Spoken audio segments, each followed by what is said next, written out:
CDS general Vipin Rawat. यह सिर्फ नाम नहीं, देश के तीनों सेनाओं का नेतृत्व कर राष्ट्र की 135 करोड़ की जनता को सुरक्षित रखने वाला रक्षा कवच था। भरे गले और नम आंखों से हमने भी हेलीकॉप्टर क्रैश की खबर पढ़ी थी। मन में दुआएं उनके लिए बस यही थी कि कैसे भी हमारे सेना के सभी जवान और विपिन रावत सही सलामत रहे।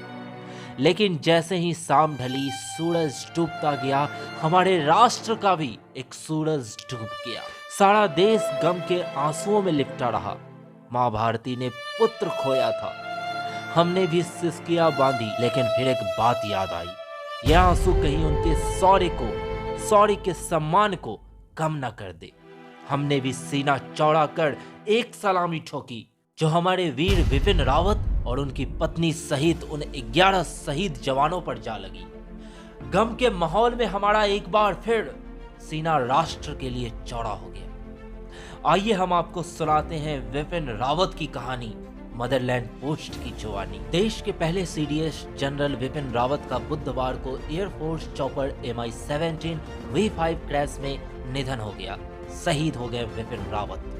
तमिलनाडु के कुन्नूर में क्रैश हुए चॉपर में उनके साथ उनकी पत्नी मधुलिका रावत और 12 अन्य सदस्य मौजूद थे, जिनमें केवल एक ऑफिसर बच पाया और बाकी सभी जवान हेलीकॉप्टर क्रैश के शिकार हुए।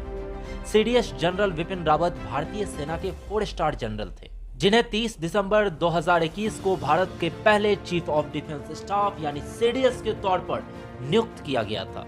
उन्होंने 1 जनवरी 2020 को पदभार संभाला था। Chief of defence staff general Vipin Rawat का जन्म उत्तराखंड के पौड़ी गढ़वाल जिले में हुआ था। उनके पिता लक्ष्मण सिंह रावत ने भारतीय सेना की सेवा की और लेफ्टिनेंट जनरल के पद तक पहुंचे। उनकी मां उत्तराखंड के उत्तर काशी के एक पूर्व विधायक की बेटी थी। बचपन से ही घर में देश प्रेम और भारतीय फौज के रुतबे का माहौल रहा।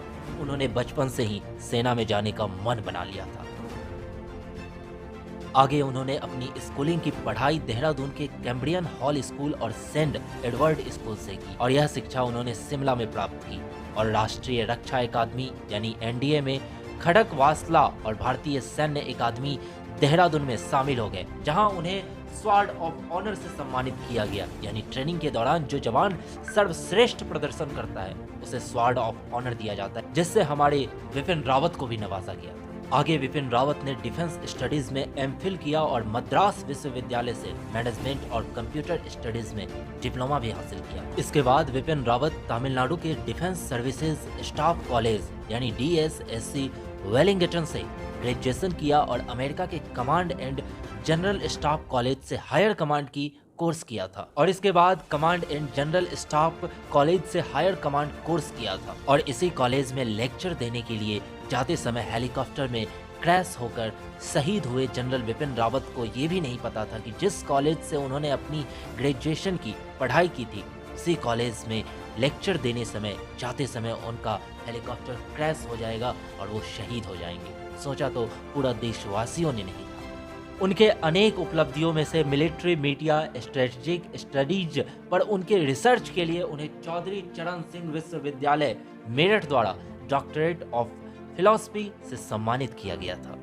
देश के पहले सीडीएस विपिन रावत के अचानक मौत ने पूरे देश को झकझोर कर दिया है। वह देश के सर्वोच्च सैन्य कमांडर थे और जब 2020 में उन्होंने सीडीएस का पद संभाला था तो उनके ऊपर कई अहम जिम्मेदारियां और चुनौती थी।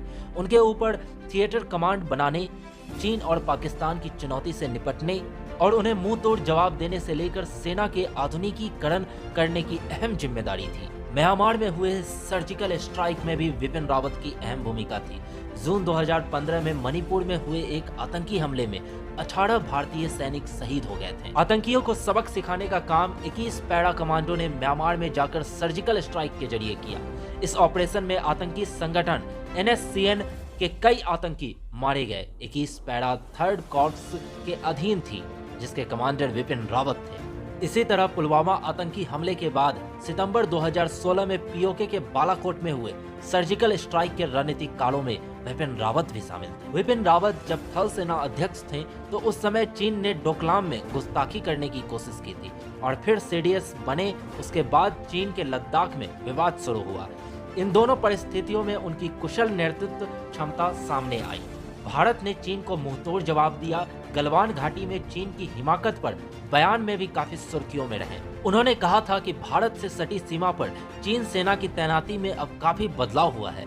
खास तौर पर बीते साल मई और जून में गलवान घाटी और उसके आसपास हुए संघर्ष के बाद ऐसा हुआ है। उसके बाद उन्हें यह लगा कि उनको ज्यादा अच्छी ट्रेनिंग और तैयारी की जरूरत है। इसी तरह उन्होंने पाकिस्तान को लेकर कहा था कि जब हम जम्मू कश्मीर की बात करते हैं तो इसमें पीओके भी शामिल है और गिलगिट बल्टिस्तान क्षेत्र भी शामिल है। इसीलिए पीओके अवैध कब्जे वाला क्षेत्र है, क्योंकि इस पर हमारे पड़ोसियों ने अवैध कब्जा कर रखा है। सीडीएस के रूप में जनरल बिपिन रावत की अहम जिम्मेदारी भविष्य की सुरक्षित चुनौतियों से निपटने के लिए तीनों सेनाओं को एक छत के नीचे लाना था। इसके लिए वह थिएटर कमांड बना रहे थे।